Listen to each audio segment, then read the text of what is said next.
Февраль 1959. Северный Урал. 9 опытных туристов уходят в поход и не возвращаются.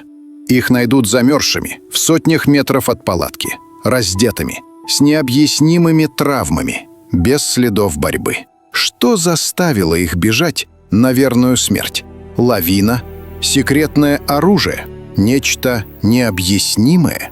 Сегодня мы ищем код доступа к этой тайне. Разбираем все факты и версии. Гора Халачахль или Гора мертвецов на языке манси. Именно здесь, на ее склоне, разыгралась трагедия, которая будоражит умы уже более 60 лет. Группа Игоря Дятлова, молодые, сильные, опытные лыжники, ставит палатку на ночлег. А дальше начинается то, что не укладывается в рамки логики. Палатку разрезают изнутри. 9 человек в панике покидают ее. Кто в чем был? Босиком, в носках, без верхней одежды. И уходят вниз по склону в лютый мороз, минус 30 градусов. Почему? Первые тела находят под кедром у остатков костра. Они раздеты до нижнего белья.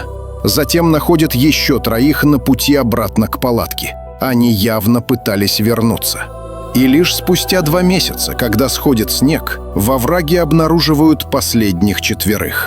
И вот здесь загадки только начинаются.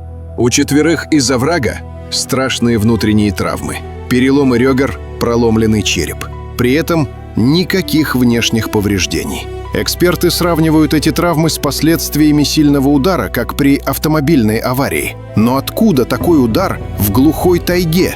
У некоторых обнаружена радиация на одежде. У одной из девушек отсутствуют язык и глаза. Следов борьбы нет. Следов посторонних людей, кроме самих дятловцев, нет.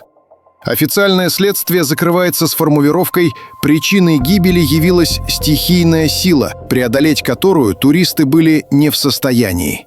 Что это за стихийная сила? Давайте разбираться.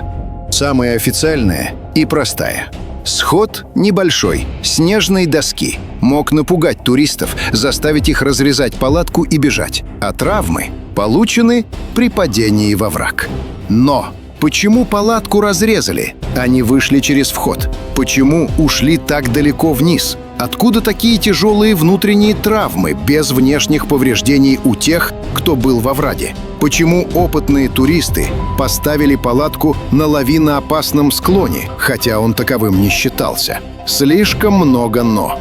В районе перевала могли испытывать секретное оружие — ракеты, звуковое или инфразвуковое оружие. Взрыв, яркая вспышка или воздействие звука могли вызвать панику, временное помешательство и заставить группу бежать. А травмы — результат воздействия взрывной волны или падения. Радиация на одежде тоже ложится в эту версию.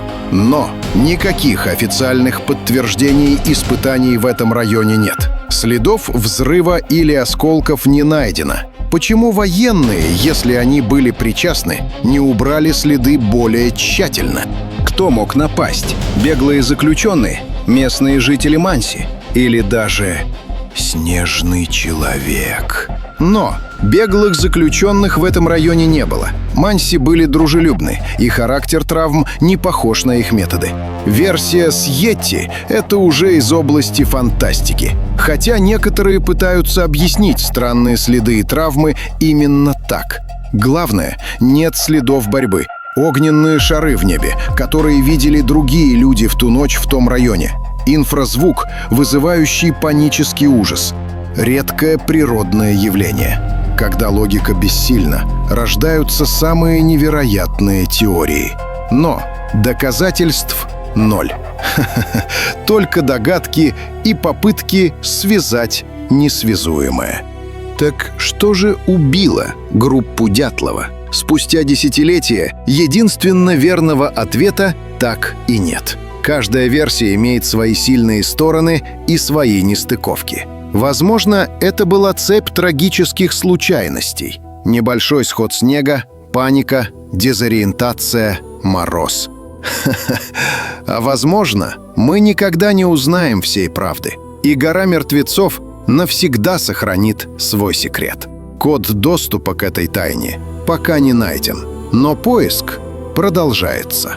А что думаете вы? Какая версия кажется вам наиболее правдоподобной? Пишите в комментариях. С вами был Хитрология. Подписывайтесь на код доступа, чтобы вместе взламывать самые сложные загадки. На связи.